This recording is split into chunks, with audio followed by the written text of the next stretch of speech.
the European LCS, everyone. It's time for Alliance versus Gambit. This is the second time that these two teams have met in the LCS so far. The score sitting at 1-0 in favor of Gambit. Yeah, now Alliance lost to Gambit after being picked apart by Alex and Kha'Zix and Genji on Jinx. But truthfully, it was very, very early on in the split, and all of the problems that plagued Alliance back then have mostly been resolved. Yeah, that's right. Alliance have already secured 3 wins this week, taking down the Super Hot Crew, the Copenhagen Wolves, and Roccat. In their games, we've seen a much more patient and controlled Alliance team playing their compositions well and never really looking close to losing any of those 3 games. Yeah, I think Alliance have found consistency in their map movements and their objective battles during Super Week. The patient control play is working because of the compositions that they're running, and I actually want to talk about some of the champions that Alliance have run this week that stand out in my mind. I'm going to pick one per lane, starting in the top lane. So let's take a look at Irelia for Wicked. He has played it twice, both games yesterday. He's only given up 1 death, averages 342 CS per game. He's had very good games on Irelia this split, and don't forget, he also beat Renekton with a Trundle on day 1, which is very impressive. Next up, let's talk about Shook. He stepped it up in the last 3 weeks. He got his hands on Elise yesterday. He had a fantastic performance going unkilled, securing 4 kills, getting 5 assists, and he's generally been a much more positive impact for his team. Kassadin was let through in the mid lane. Froggen got to play LeBlanc and Nidalee before, but his Kassadin was superb. He was involved in 13 out of his team's 17 kills. It's a very, very good kill participation. Now, Tabs, he's played Caitlyn twice this week already. He's made his opponents pay for it. He's got 9, 2, and 12 stats, and his great positioning at all stages of the game is very good. Again, in contrast to what was happening earlier in the split. He's also working very well with Nif during the laning phase. And let's very quickly talk about Nif. He's played Thresh in all 3 games. He's been fantastic. If you compare Nif's Thresh games from early in the split to this week, you might think they were different players. Nif has been landing hook after hook, helping his team to their current undefeated record, and he's got an incredible 83% kill participation. That is a very scary champion for him to be on. Yeah, Gambit are also looking very good, though. They're 2 wins and 1 loss on Super Week, and in all 3 games, they've looked very, very strong. They seem to have a slow start, but in all 3 games, they've bounced back in the mid-game, found themselves kills, and generally created chaotic, exciting games to watch. Yeah, I think Gambit just once again showed a fairly slow laning phase. They're not necessarily losing anymore. They're not giving up early first bloods as often as they did at the beginning of the split, and right now, they're holding their own more frequently. If you look at some CS numbers to compare it, Genji is in the middle of the table with 71 average CS at 10 minutes, then 166 average CS at 20 minutes. It's not the best, it's not the worst. In addition to the laning going better, Gambit have also had some fun with some different picks. They ran Aatrox in the top lane, Wukong in the jungle. They also got their hands on Kassadin in the mid lane. And I just feel like in general, Gambit are performing pretty well. I'm excited to see how they deal with the very informal Alliance in today's game. So let's check out the teams for this one, starting on the blue side with Alliance. They are, of course, Wicked in the top lane, Shook in the jungle, Froggen in the mid lane, the duo of Tabs and Nif. And of course, on the red side, it is Gambit Gaming. Darian is up top, Diamond is in the jungle, Alex is in the mid lane, Genji AD carry, and Edward in support, and he definitely sounds like he's got some crowd support here today. Yeah, and we've got a full house here once again, and well, it's no real surprise if you've been watching the games over the last few days. There's certainly something that you want to see live, and you guys can still get tickets if you head over to lolesports.com. Check that out. But we're moving into the Champion Select phase here. What are we expecting from these 2 teams? Where are the crossovers? So Kassadin's going to be banned. Yeah, that's that. If Kassadin goes through again, I'll eat my hat if I had one. It was Froggen and Alex that got to play it, so it's quite interesting that the 2 players that got their hands on Kassadin are facing off in the mid lane. I feel like LeBlanc is a definite ban as well. We've seen Alex and Froggen doing very, very well. I feel like in this matchup, we may see some more mid lane focused bans than in the other lanes. You also have to consider the likes of Elise. Shook has played it yesterday. You know, Diamond has picked it up in the past as well, so it is a consideration. Well, we are going to head into Champion Select and find out exactly what these teams are going to be banning and maybe even more importantly, picking coming into this game. We can see straight out of the gates there, Evelynn and Kassadin taken away. Kassadin banned. What a surprise. Somehow they forgot about Kassadin yesterday, but not going to happen 2 days in a row. No, I think people are definitely going to learn from yesterday's matches. The one thing about Kassadin is you have to play around him. even though, you know, yes, he did great yesterday, it's the pressure that it puts on a team. And we do see the LeBlanc being banned out as well. This time it's going from Alex. What it's leaving up between these two teams is still those farm-heavy mid laners, the likes of Gragas, the likes of Ziggs, they are still up there. Lucian taken away from Genja as well. Saw some interesting bans, I'm going to call them, yesterday from, well, between Rocket and Alliance. They went through the entire list of AD carries. That's not going to be the same here, though. Kha'Zix banned out by Alliance, and again, Alex Ich is a great Kha'Zix player. So Alliance are removing the champions they don't want to face off against, getting Alex onto a little bit more of a farming champion. He doesn't have these assassins. There's still Zed available, and we have seen Alex playing Zed in the past. We've even seen him on Fizz in the last split. It's if he wants to go an assassin route. But what I do like is it's forcing now Gambit to decide, do they ban Elise? Do they leave it open? Because there's a lot of powerful picks that are still up. Elise, Trundle, Thresh, Lulu, for example, and that's where Alliance are going. Yep, Lulu picked up straight away there for Alliance, and let's not forget Lulu.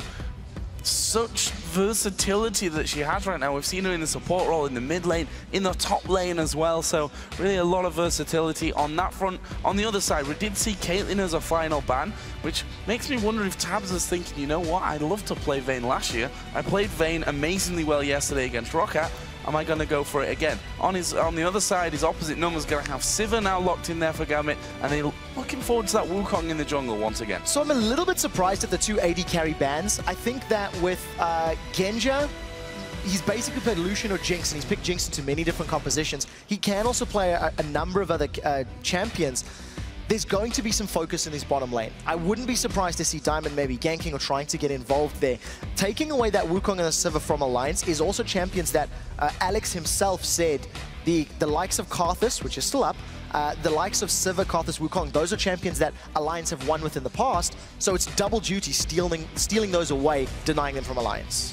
What will Alliance go with next here? And that Thresh, we mentioned it earlier on, Nif played only Thresh so far in this Super Week, all three of them being wins as well. Funnily enough, before that, he'd not won a game when he played Thresh.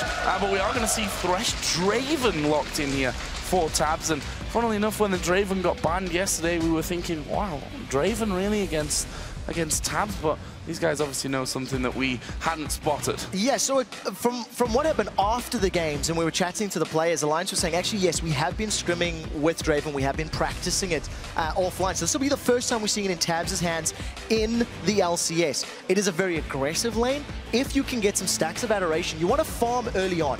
You ideally don't want to go for kills until you can really maximize that gold bonus that you get from Draven. So we'll see how quickly Tabs can, you know, get that early gold stacking up in his favor. What will we see Gambit going for you there? Currently have Irelia, and Darian had a big smile on his face. It'd be interesting to see Darian actually pick that up and go against Wicked, but they've got Aatrox in there, which makes me think that Darian will be playing that there in the top lane, and indeed Genja will switch away to Annie as the support for Edward. Let's not forget Annie's performance, Edward's performance on Annie yesterday, where he had over 400 AP by the end of the game, and actually finished that one 6-2-9 against the Wolves. Yeah, just a few items. Had a Void Staff thrown in there. I think he picked up a Twin Shadows right as the game was ending as well. Really a lot of ability power.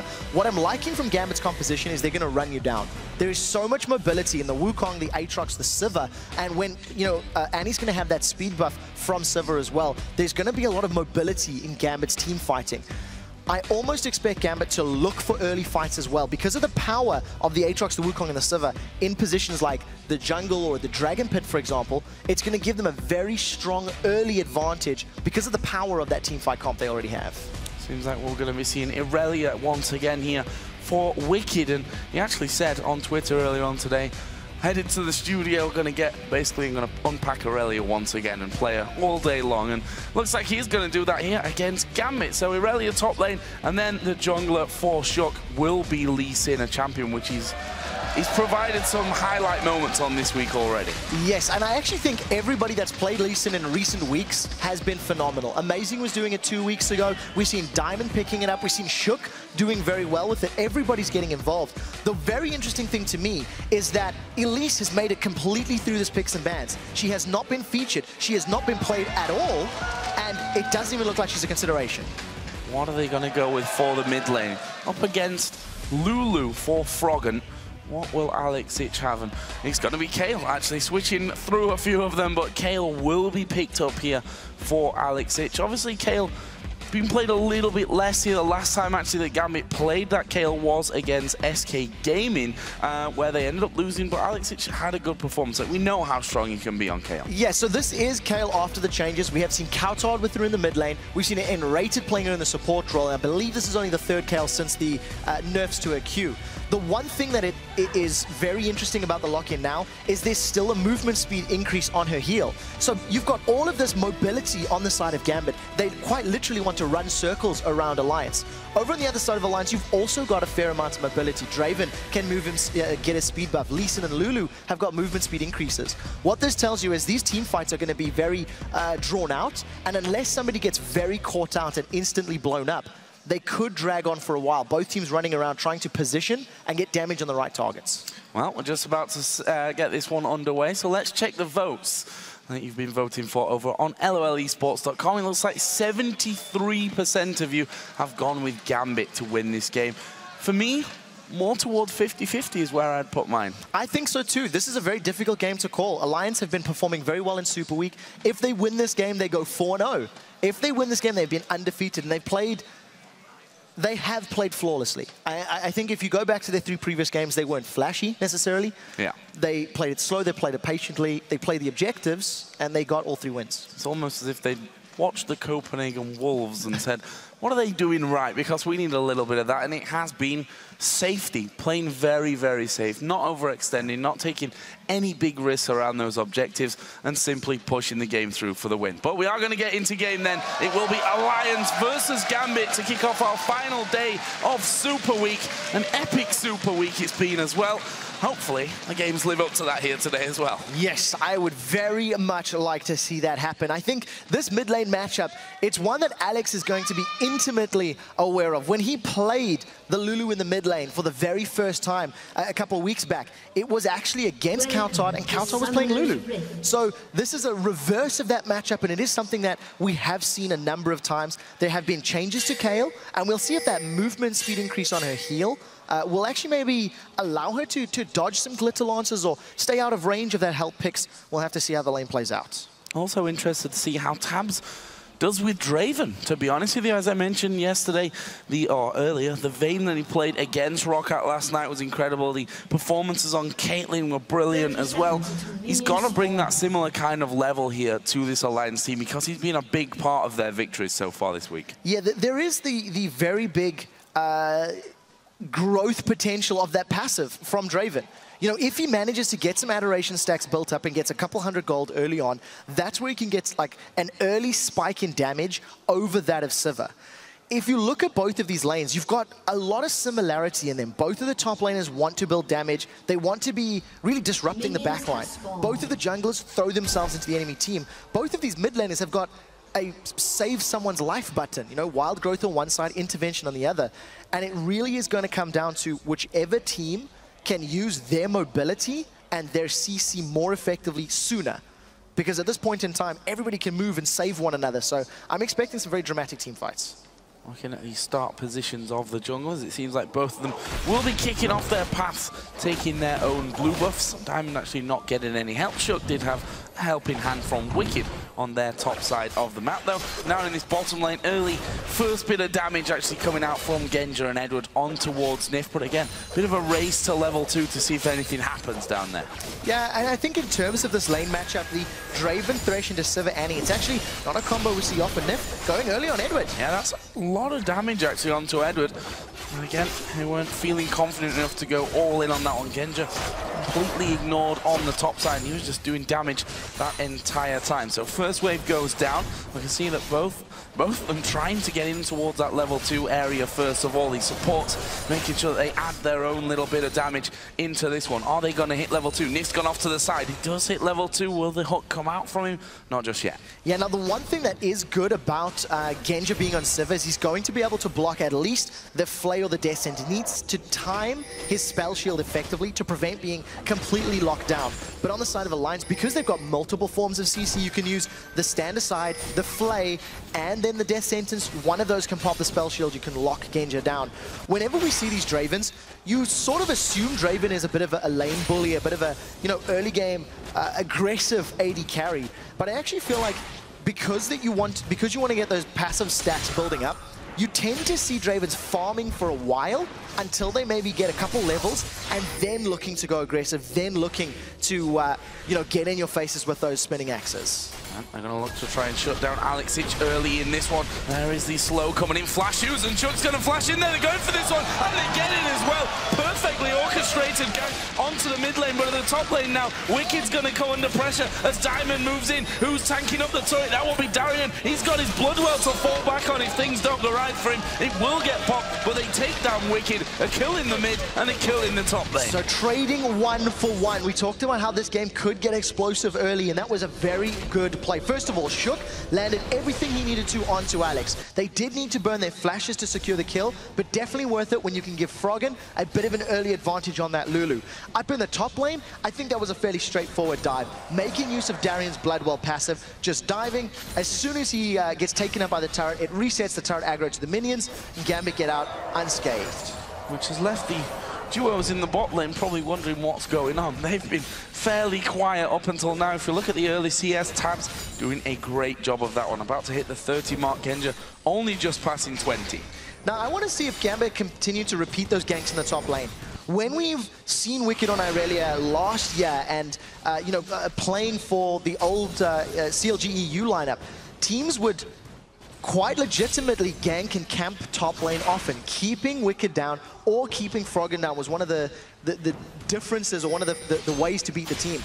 If you can put Wicked a little bit on tilt on a champion that he's very comfortable with, you know, maybe make him question some of his engages, it could be a very smart way for Gambit to extend the control that they could gain. Yeah, it's funny you should mention that because the time when that was something done almost every game for the opponents of CLG EU was the time where Wicked was still playing Irelia. Back onto that champion now, of course, as we see Diamond trying to be sneaky coming through the river here, will be spotted by a ward, so Alliance aware of Wukong and simply walk back away. Diamond going to do exactly the same, realizing he's been seen.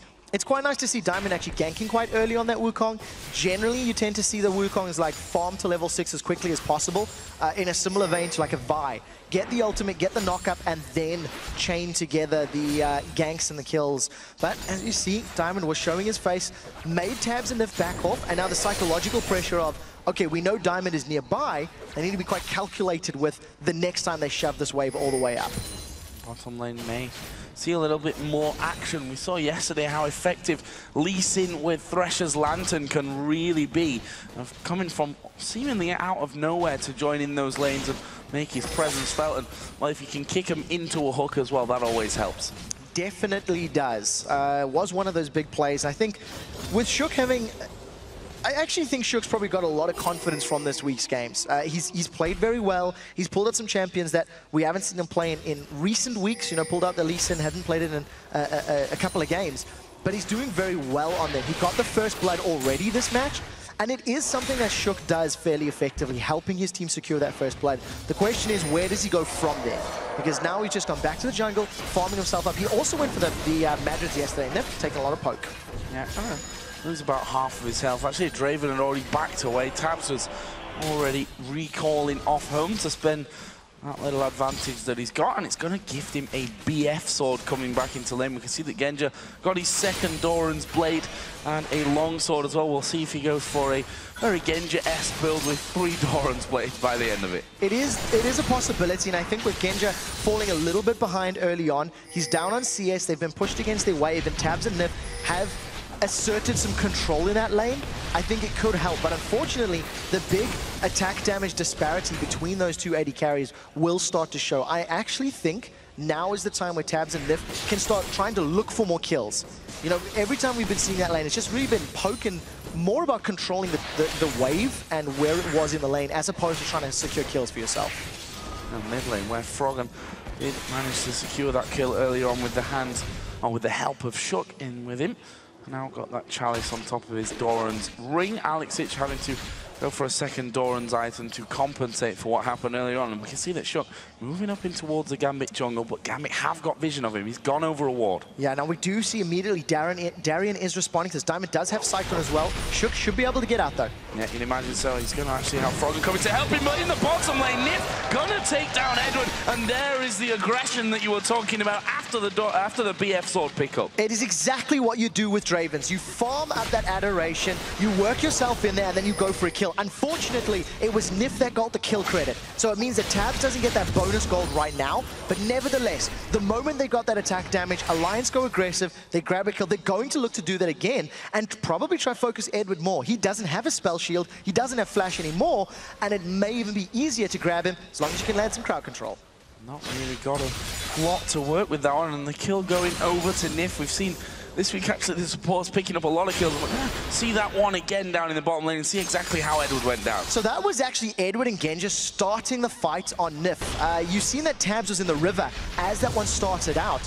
Tabs was just placing a ward down, and he immediately just put that adrenaline rush down, got a nice movement speed, and made it into lane quickly enough. I think a little bit of bravado from Edward, maybe didn't need to go in for that poke.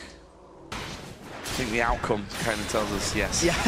Didn't really need to go in for that one. In this top lane, we saw Darian's Bloodwell popped early on. Does have that backhand. Yeah, they're going to try and dive Wicked once again for this one, aren't they? Are we going to see the knockup coming in? Slow's already down. Cyclone comes in as well. Darian will jump away to the back, comes out of turret range, and that was even cleaner than the first one. They didn't use their flashes. There was just ultimates used, and that was it. Alliance, however, realized the Dragon is available. So Gambit are going to secure the first tower of the game, and Alliance will grab the first Dragon. I think that's a trade that Gambit will be happy with. If you think back to all of their discussions and chats, they said Dragon respawns, tower does not. That is very true. Wicked actually going to be teleported in to this top lane, and I tell you what, they might actually be able to take him again. Wicked goes aggressive, gets knocked up, he's going to have to flash away. Darian's Bloodwell is going to get popped. They're surely going to go back in on top of him. Tanking up the turret, here is Diamond. They go low. Wicked gets the one kill, but he dies again. 1 for 1, giving another kill to Darian and expending teleport. Now Froggen may be able to even this one up. He should get Darian.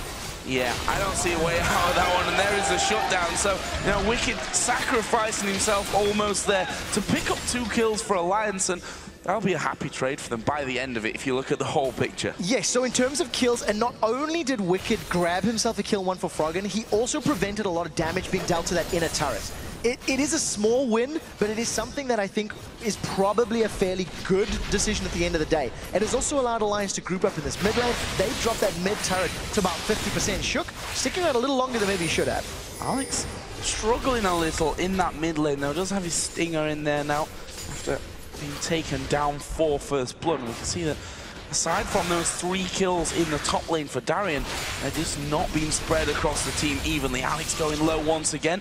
Does have his intervention should he need that one. Meanwhile, this bottom lane, Nif is going to throw down the box, misses the hook on towards Edward. Tab's going to get stunned up as well. He's got no mana here. Nif doing a bit of damage as well. In the end, no kills. Bit of an even trade. Yeah, a little bit unfortunate there. I think Nif was trying to land the flay into the box, and it just didn't pull Edward far enough backwards. So box is now down. Shook is going to get spotted by a ward, so Gambit are aware of his position. You see Diamond moving in as well. So this is going to be a 3-on-3. I think Diamond is going to start this fight. Shook's in trouble. Yeah, he's going to get pinned into this one. There is a Cyclone, but he takes the Lantern home. Safety, nicely done from Nif. So Nif makes up for the earlier misplay on Edward by saving Shook's life. No summoner spells blown, just a very good Dark Passage Lantern, putting in the right place at the right time. I think Diamond is doing pretty well at responding to Shook's movements, and Alex has been jumped on. Yeah, Froggen going to use that wild growth on himself. Actually, doesn't have any mana left really after that one. We can see that with this Athene coming in there, and Alex just sidestepping. Did take the first chunk of damage from Draven's ultimate, but he will be able to just walk off in the end. Yeah, it gets away. I think if Froggen had had more mana and been a little closer, could have made something happen. And here's that movement speed from Lulu. Just going to move himself a little bit away from Diamond. Because Alex has no ultimate available, I'm not expecting a dive to happen, but if any team was going to go aggressive, it's Gambit. And take a look, Darian has even moved himself into this middle lane as well. And he's the one with all the kills for Gambit. Got himself that Tiamat now added in. He headed up towards the Hydras. The blue of respawns for a 3rd time and 2nd time in a row that Froggen will be able to take this one away, get back off into mid lane. Athene's obviously giving him good mana regen, but you can see with the blue buff on now how fast that mana bar regens itself up, and that means more tough times for Alex Hitch, and in fact the turret is going to be going down there. So very early advantages here for Alliance. They're a dragon up, they're a kill up, and they've been the ones that have been making some more aggressive plays in the bottom half of the map. With the exception of Diamond ganking top lane, Alliance have been, you know, really making some good plays. They had a good first blood into Alex. They secured the dragon, and I'm anticipating Alliance for the next few minutes to just farm these waves out before grouping and trying to maybe pick another fight in and around the Baron pit. Let's have a look at some of the other items coming in from this one. This bottom lane in particular, we already know that Tabs is nicely ahead in that 124 to 97 CS. We are going to see Diamond actually coming in. There's the ultimate out of Genja. There will be the Lantern taking them back. Box put down. Here comes Shug. They've not expected Lee Sin to be there. Tabs is surely going to go down. Diamond picks up that kill, but I don't think Diamond's getting away with it. No, it's a 1-for-1 trade. 1-for-1, but they managed to get Tabs down. I think that was pretty good overall. Now Shug and Nif doesn't look like they're over. Here comes Froggen. Froggen going to go straight in there and, quite frankly, forced straight back out as well. And he comes in, goes back out just as quickly as he went in there, and nothing more for the taking. Yeah, luckily Gambit going to be able to defend against any sort of tower push. The wave clear is very good from Sivir, and you see the moment that Froggen showed himself in that bottom lane, Alex was hard pushing mid. He shoved that wave up, and it forced Froggen to make a decision. Do we go for the tower dive and try to force the bottom lane fight, or do we lose the mid lane? And Froggen very quickly backed away from that scenario. Didn't want to give up that mid turret just yet. So 5-4 as we approach 15 minutes played in this one, 1-1 in turrets, and Alliance ahead by a couple of thousand gold at this stage. And we said it before that Alliance have been strong throughout the laning phase and have held on to those leads really nicely. Gambit, if we think back to the talk on them though, they've had a couple of ropey early game scenarios when it's been the mid game that's really brought them back in. So this has been a fairly good start for Gambit. You know, they got a nice early tower, they've got some kills into Darien, which is always a plus. A player who is a little swingy in what he delivers in-game. And I think for Gambit, if they can get some good team fights with Genja's ultimate, oh, Descendants doesn't connect, that's when they're going to do well. If you think back to that previous bottom lane fight, the On the Hunt from Sivir made Diamond's Cyclone so easy to get in there. And Alliance need to be well aware of the strengths and the timing of those ultimates, because they can't afford to get multiple knockups on their side. Shug was taking down the wall. Actually, Diamond and Alex chasing him down here, but not sure they're going to get in range. Actually, Q will land onto Alex for his troubles. Darien has started to move down. You can tell that that dragon just about to spawn in there. Both teams starting to get themselves ready. Wicked has got his Trinity Force now. Has that teleport off cooldown as well, so he'll be able to join should need to be. Alliance are a little bit split up now. Froggen is alone coming in from the top. There are 3 members coming in from the bottom. We need to see if the teleport's going to start to channel. It is right in the middle. Going right in the middle of them. Darien in the dragon pit, and there is Tibbers coming down. They're actually focusing Nif, and they've done a good job of killing him off early as well. That's a 1-for-0. Diamond went low, but he got away from everything. Our Alliance going to keep chasing. Q lands from Shug. They are going to keep chasing. They kick Darien back. He's got his Bloodwell still available though, and that means a kill onto Shug. That was awkwardly coordinated. They thought they had more power than they did there. Yeah, I completely agree. Shug just bit off a little more than he could chew. Instantly got blown up when he went in to kick somebody back. Now Gambit are still sticking around. We'll see if they're going to challenge for this dragon. It does look like they want to. They have expended a lot of their ultimates. Alex is coming from the top, and Froggen is just playing the zone game. This could get a lot more dramatic. Actually, Alliance start to back away from Dragon here. Too worried to get involved and really fight for that one. And actually, only Wicked is stood in the front side. Nif going to come back in. Of course, he was blown up in that last fight very early on, so Alliance might want to keep going for this one. They at least need to have vision control, and they have to deal with Darien down on this bottom side. Yeah, I feel like Alliance maybe misplayed that dragon fight. They are going to catch Darien just a little bit here, and Edward is close by. Wicked actually flashing in there for that one. That is some aggressive stuff. Darien goes low, but he flashes away. The ultimate not landing. Darien going to be able to walk out, use his flash, took Wicked's flash there with him though. Yeah, now as it stands, Alliance have got more numbers in the Dragon Pit, so they should have complete control of this one. Gambit are not going to be able to challenge. Even though Alliance gave up a bunch of kills, they have secured the Dragon. So 1 Dragon for 2 kills and the assists. It's going to get fairly close in terms of actual gold, and you can see it's still 1,500 difference. But Alliance cannot afford to you know, go for those pincer movements again unless they're 100% accurate. They caught Alex on a good death sentence. That was how Nif started it off. And in theory, having a 2-3 pincer move is not bad because you minimize the knockup power of that Wukong. Unfortunately for Alliance, the follow-up is what didn't land in there. They couldn't kill somebody through intervention. They couldn't close it out. Diamond's on the invade. Gonna go in there. Is he gonna be able to take that blue buff away? He does have his smite. Actually, with the Cyclone goes over. He does pick up that blue buff as he goes through. The Cyclone won't land on towards Shook, but they're gonna push into him anyway. But there is Wicked going on towards Alex Hitch. Alex puts the intervention on. There's a Draven ultimate. Alex flashes it, gets the kill on Wicked as well. Shook trying to get away or trying to hunt for the kill. The hook misses. Double kill Alex Hitch. Can Froggen escape this one? He has to flash. That'll get him to safety, but his turret might be in danger. Yeah, the turret is definitely in danger. Gambit showing a stronger skirmish team in that scenario. It was a 3-on-3 in the jungle, and Gambit just started the fight before Alliance could react. Now, the tower's going to fall in the top lane as Gambit focused that one down. Genja is going to get the outer turret in the bottom lane. It looks like a fight may even be breaking up as well. It does look like it is. Edward is dead from that one, and in the end, Alliance picking up a really nice kill. Genja will back away. They got the turret though there, but just sticking around a little bit too long. So Gambit now with his last few plays, they've got blue buff together, they got the inner turret in the top lane, the outer turret in the bottom lane. They now have a small gold lead. They've even got the outer turret in the mid lane down. This is a big swing in control. Darren's gonna die. Yes, he is. Froggen gets that one actually.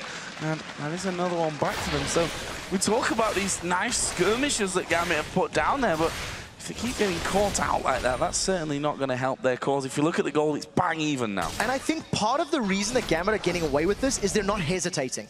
They went in for the invade, and the moment Shook was available, Darien didn't hesitate on that Cyclone. Alliance are trying to find a similar play themselves. They're not going to catch Genja.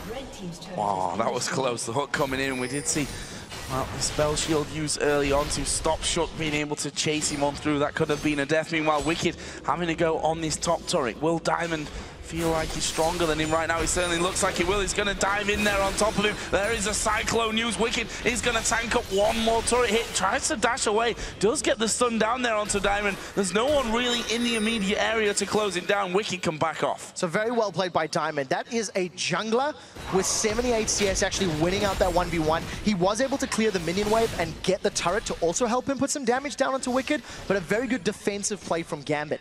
Thanks to the tower that Alliance secured a moment or two ago, they actually have advantage. Now, this is a quick replay of the fight that started in the bottom lane. And it just looks like Edward gets caught up. Very good damage from Genja. And unfortunately for Edward, eating the flay, being in the box, and a death sentence just means up. He gets sentenced to death. I didn't actually see what the bonus gold was on tabs. 516 he got for securing that kill.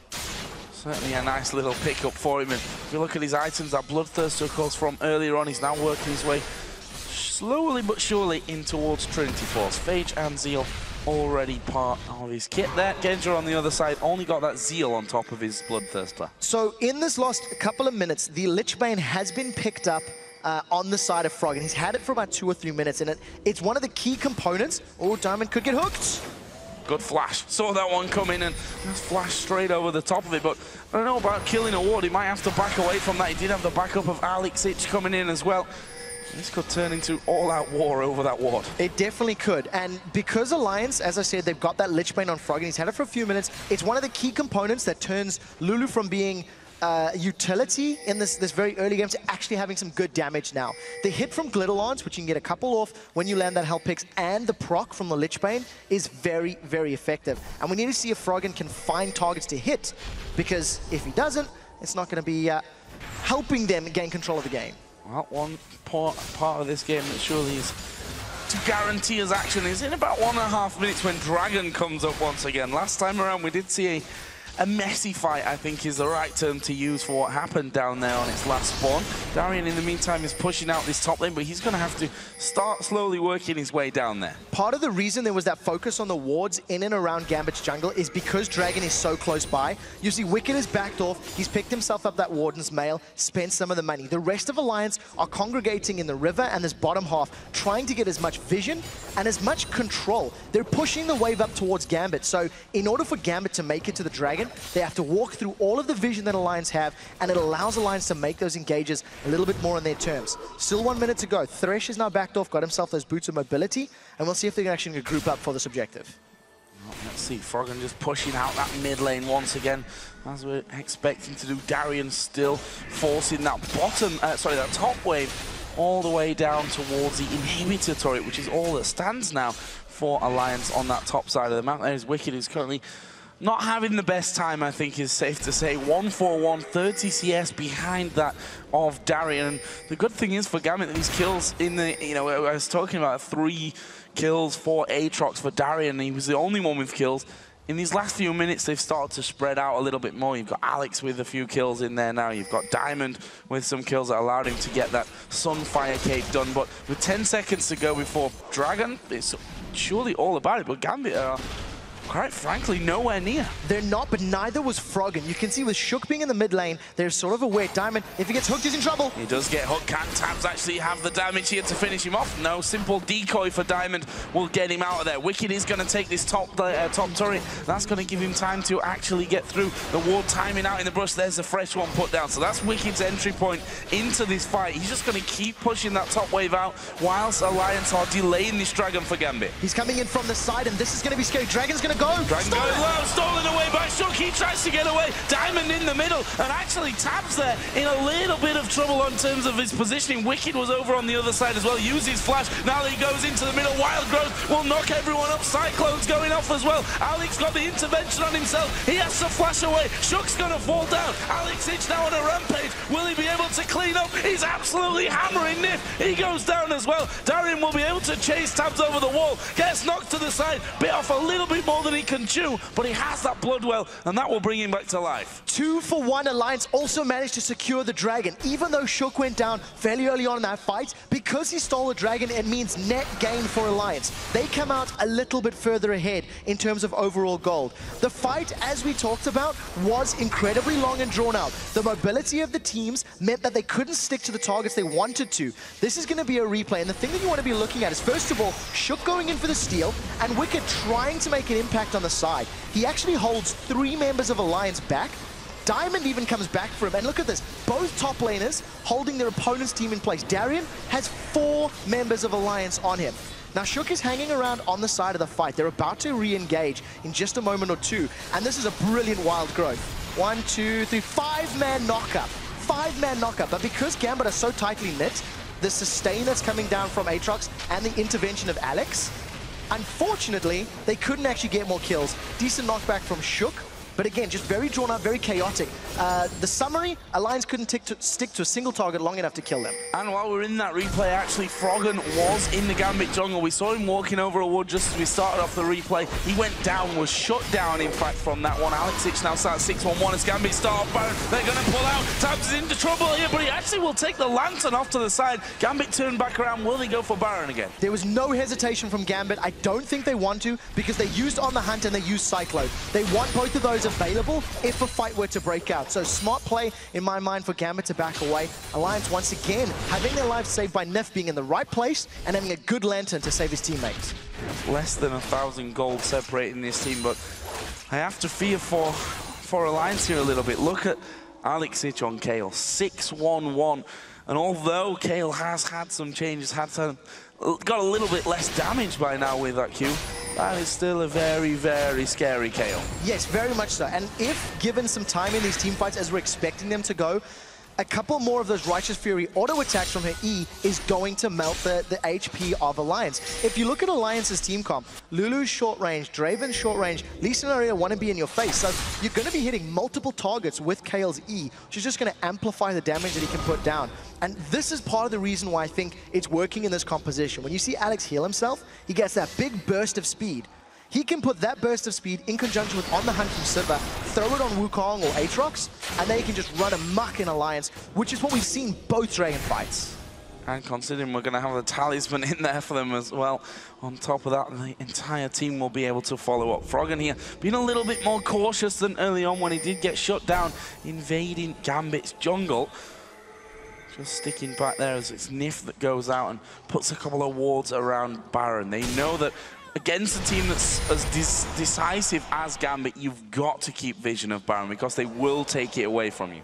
Yeah, I think for Gambit's composition, now that they've got a bunch of items and I've seen a little bit more how they're actually playing the fights, I feel like the additional mobility that they have is going to give them the tools to win these team fights. They've also got pretty strong split pushes. Aatrox with that Ravenous Hydra, or even if Alex wants to go try, push a side lane with Kayle, he's got mobility, he's got a slow, he's got the intervention to save him. So we'll see if Gambit want to play the lanes, or if we're just going to see another dragon fight being the determining factor, because in this game, it's really only been about those dragon fights where we've seen very big engages of both teams. Wicked again pushing out top lane, got his Rando in zone, and now as does Darien. Darien also building up a little bit of magic resist here as Wicked gonna come out. Froggen is waiting inside of the bush. Will Darien be lured into this one? Yeah, Diamond is very close by. He's got Flash and Cyclone available. Diamond is now gonna jump onto Wicked. Wicked's the target. Wicked is the target. Here comes Diamond from the side. Darien down to half HP. We can see that Froggen has already started to back away. The rest of Alliance are actually coming up towards his top lane, but there's gonna be no kills there. That was actually quite smart. As Alliance were backing away, if Diamond and Darien had gone deeper and actually tried to get the knockups, the rest of Alliance were going to respond very, very quickly. I think the vision from Gambit also allowed Gambit to back away. So a little bit of hesitant there. We did see the Massacre being used by Darien just to get some additional lifesteal back, but it is a fairly short cooldown. It should be up by the time we start this next dragon fight. Froggen once again looking to see if they can catch out Darien, but he's playing a similar game of his own, actually just waiting on that side brush to see if anyone joins Wicked towards this top lane. In the end, it looks like both Wicked and Froggen are going to be recalling. Darien's going to get himself another wave of farm, quickly cleared out with that Ravenous Hydra. Yeah, he's going to be able to make his way down towards the Dragon Pits. 30 seconds till it's up. We have 2 Randian's Omens on the side of Alliance to reduce the movement speed that Gambit have on their side. I wouldn't be surprised to see Diamond grabbing himself one in the not too distant future as well, because both of these teams are going to thrive on mobility. The one thing that Alliance really needs to do is use Shook's kick to kill somebody without losing Shook. Every time we've seen Shook diving in to pull off one of those, Dragon's Rage kicks backwards, he goes down. They got, 1 kill onto Genja, but it hasn't been teamfight changing. It hasn't been game changing just yet. You can see Dragon now live. Gambit on their side of the river.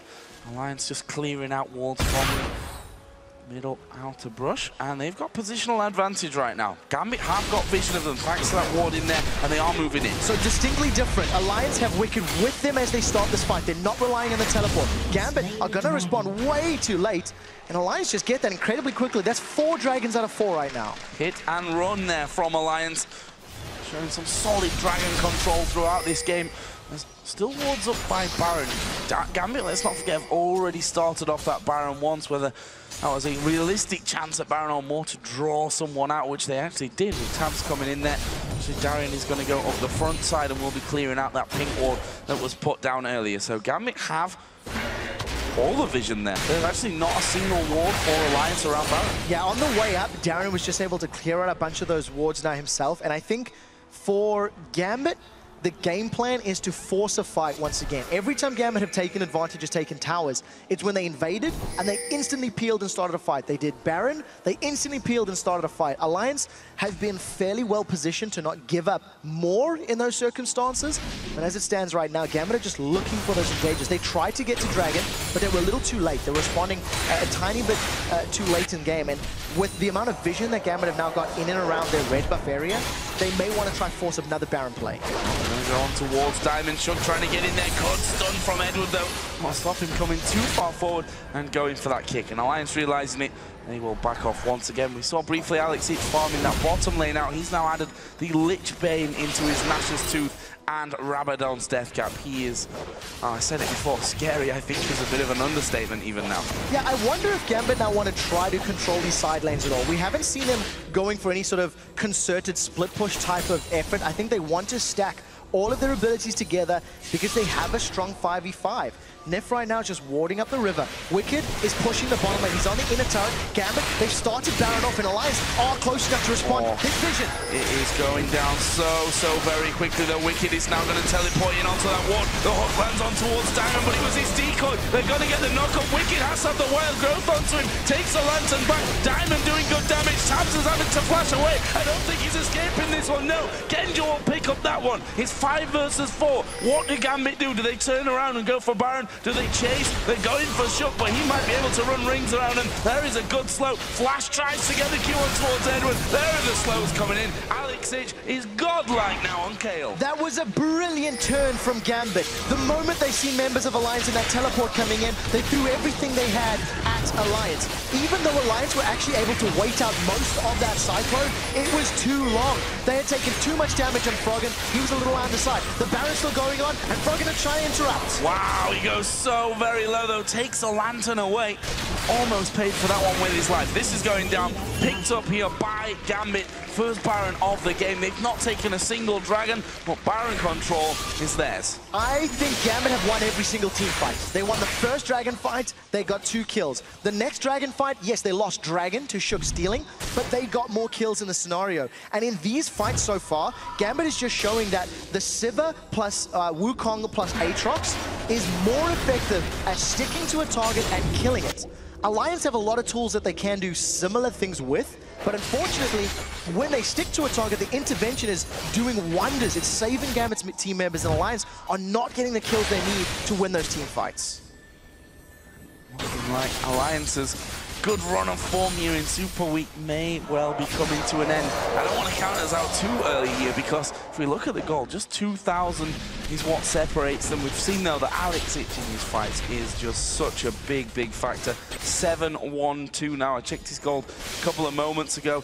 He's actually gone back home, so he's going to be coming back into lane with even more power to add into those team fights, and his splash damage just destroying them if they group up. Yeah, and I think if you look at the comps, and part of the reason that Gambit are able to destroy Alliance right now is because of the number of damage threats on the side of Gambit. You do have a lot of damage. Oh, they've jumped in on Diamond. Yeah, but it's not the real Diamond, it's a decoy. Edward is going to get slowed here and stunned up, but can they finish him off? Good ultimate out of Tabs on Draven, but just not enough damage to finish off Edward. And if they can't single out one target like that, how are they going to get any more? Yeah, and very good use of that Talisman. As soon as Gambit realized something was up, Edward throws down the Talisman of Ascension, and Gambit managed to peel away. Wicked does have his Guardian Angel, so he's feeling a little bit more confident getting stuck in there in these team fights, but they need to get a priority target. Doesn't land the hook. No hook, no luck for Alliance. Can't push on through that one. We've got Froggen on the bottom side. Actually needs to be a little bit careful here.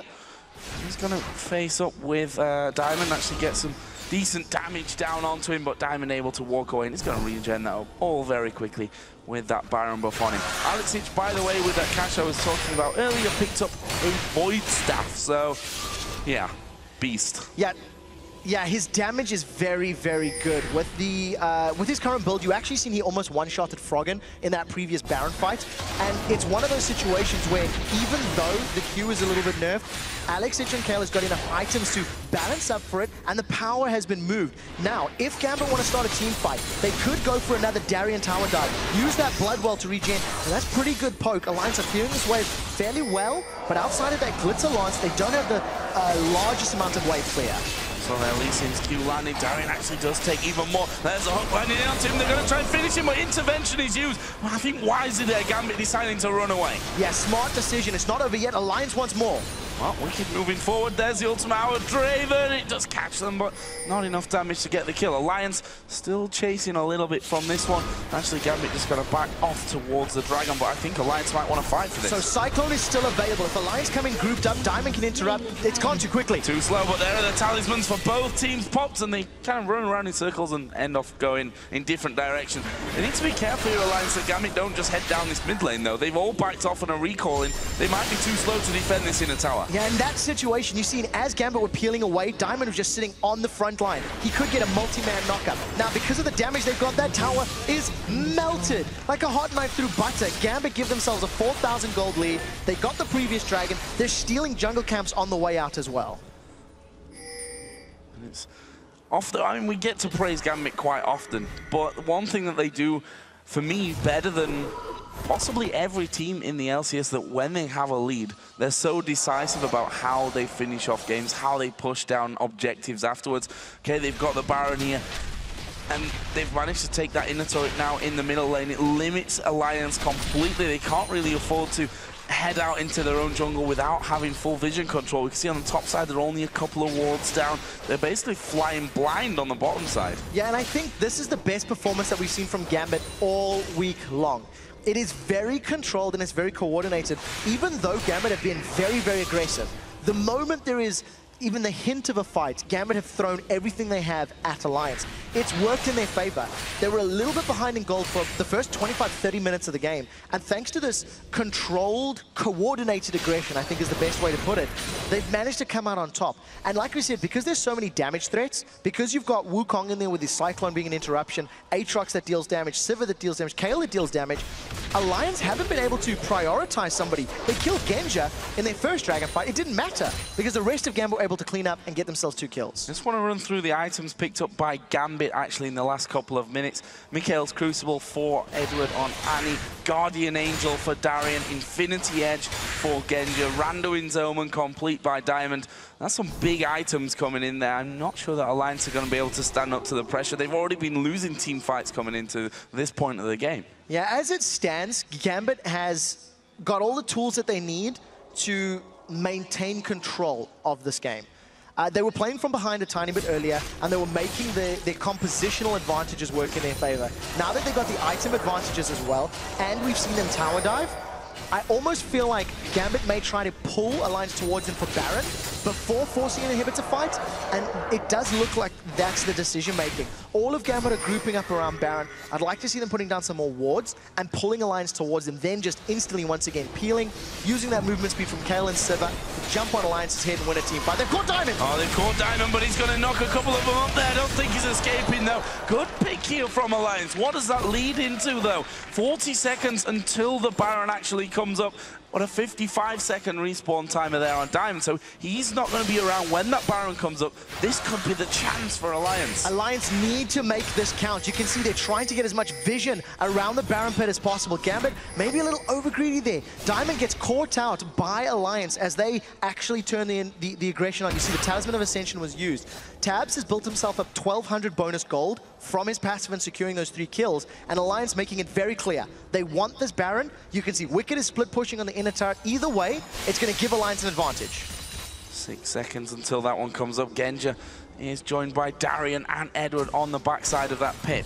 Wards put down.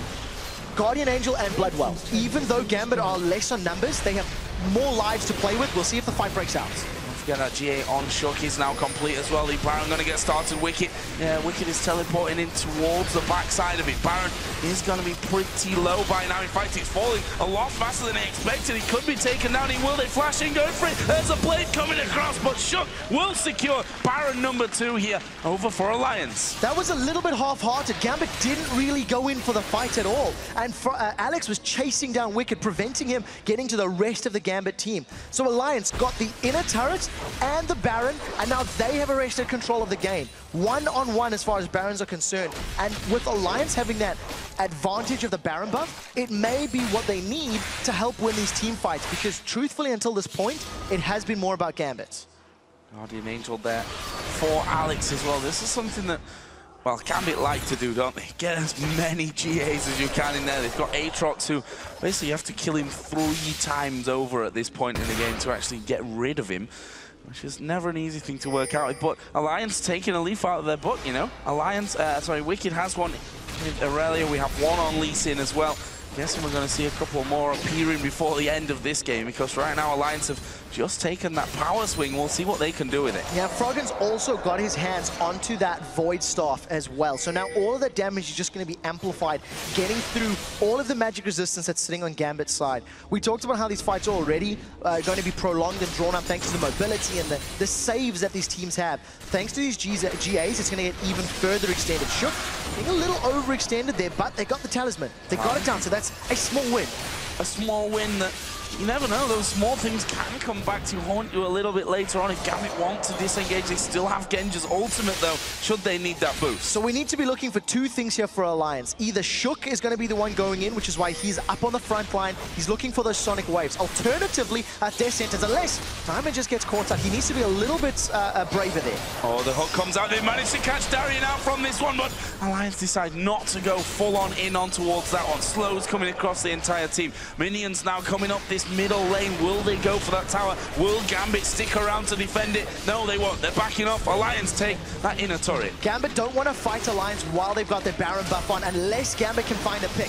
Once again, oh, they've caught Edward. They've caught Edward, but again, not falling through, but the Draven damage is just too much. Tabs picks up that one with his ultimate. That leaves them now 5 on 4. They're surely just going to bully themselves in on towards this inhibitor turret. That goes down. The inhibitor's going to fall as well, and would you believe it, the first inhibitor of the game goes to Alliance. This is a phenomenal turnaround for Alliance. They've been even on gold. They've been losing team fights. They're not done yet. Look at the damage on Darien. Alliance are now going to try focus down the bottom lane inhibitor turrets. The hook doesn't quite land, but Tabs is off for the side again, doing some good damage. Genja going pretty low. There's the intervention used. Darien is low. Diamond is low. Gambit are falling like flies. The box is down, and Darien, I'm not sure he's going to be able to escape. He does jump. He's got his GA now, of course, which is going to keep him alive longer. Flay comes in. 3 men are dead for Gambit. The second inning goes down. Alliance are going to look to win the game right here. The first Nexus turret is falling. That's going to go down without a problem. Only Genja and Alex are really able to stop this one. They can't stop it. Alliance turn around the game. Go 4-0 in Super Week. What a win! Absolutely incredible performance from Alliance. They were losing team fights for so long, but they found a pick, they found a Baron, and they were the ones that wrapped it up. From getting that Baron to winning the game was less than 2 minutes from the time it happened. They dove onto Gambit, were not afraid. They go 0-4 in their first showing in the LCS. Week 8 Super Week, they go 4-0. Brilliant performance. Absolutely incredible, and we kind of wish that we were going to have a follow-on of great games that we've had in these last 2 days, and that was a great way to start off the day. I'm not sure I'm actually going to survive until Game 3 if they continue to be this good, but what a performance. We talked about Gambit. They took that first Baron. They didn't have any dragon control. That's something that Alliance did so well throughout the game that really kept them so close and that gold throughout it, despite losing towers. Yeah, Alliance actually had the gold lead for most of that game, albeit it was very, very small. Yeah. It was about 1,000, 1,500 gold, and it was in part because of those dragons. The one problem for Alliance is it took them so long to ramp up. They needed to get so many items and really hit that power curve at about 38, 39 minutes. When they did, though, they made it work. They really found the targets they wanted to. The team fights that they won were the ones that won them the game. And I have to say as well, a couple of players getting caught out a little bit there by Gambit to open things off. I'll also say, you know, keep that credit rolling for Alliance, that the hooks from Nif, when they really countered there in those team fights, worked out brilliantly. Tabs, we've questioned his positioning a little bit earlier on in the season. Got aggressive in position there, but we saw how quickly they burst down. That kill onto Edward, he threw the full combo at him. That gave them a 5v4 and allowed them to just finish the game there. I'm pretty sure he two-shotted Edward. He got an auto attack down, and I think one more, if not the second, then the ultimate was able to kill him. And because Edward's Tibbers wasn't available, there was no more utility or stuns there. And unfortunately, just Gambit didn't have the numbers. They didn't have the tools to deal with Alliance. For me, that game was very, very good in the way Gambit played. They were always riding that very, very aggressive edge. They were always in Alliance's face. It cost them, because I do feel like the blue buff steal split up when a Baron's about to respawn, maybe not the best of decisions, but Alliance capitalized on it. And showing us as well that Kayle is not invincible. I mean, this was a 7-1-2 Kayle with 435 farm, Deathcap, Lich Bane, Void Staff, Nash's Tooth, and a Guardian Angel with the intervention on top of that as well. Couldn't pull them through the game. Even more than not invincible, I like the fact that she's still relevant. You know, we've seen such a sharp drop-off in Kayle picks because of those changes to a Q. But, you know, Alex made it work. It was a very good pick. A lot of those team fights and those interventions very early on were perfect. They had a bigger impact in the first 30 minutes of the game than the Wild Growth did. And there was a 5-man knockup from Wild Growth. You've got to keep that in mind as well. Well, guys, we're going to head off Rift for just a few moments and catch our breath. And when we return, Shox and Deficio will be speaking to Alliance's Froggen. And then we'll head into our next match where SK Gaming take on Roccat. But first, we asked the European LCS pros what other positions they like to play.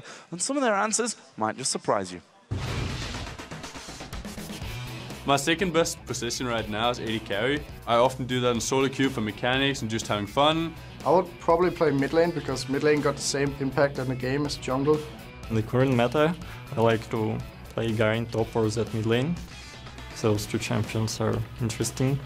I like to play like Pantheon and Vi right now, because from a support perspective, those kind of junglers are really annoying. And I just want to do the same and annoy people by it.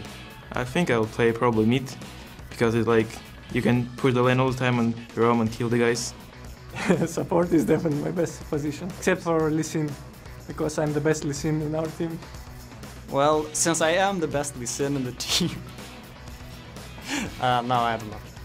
I used to play in jungle, but that was like 2 years ago. But I don't remember how to jungle anymore, so I'll just probably go mid. I like jungle a lot. I'm not good at it at all, but I have a lot of fun with Lee Sin. My insects are awful, but I don't care. I still try, and I tell them when the game starts, my insects are really bad, but forgive me if I suck with them.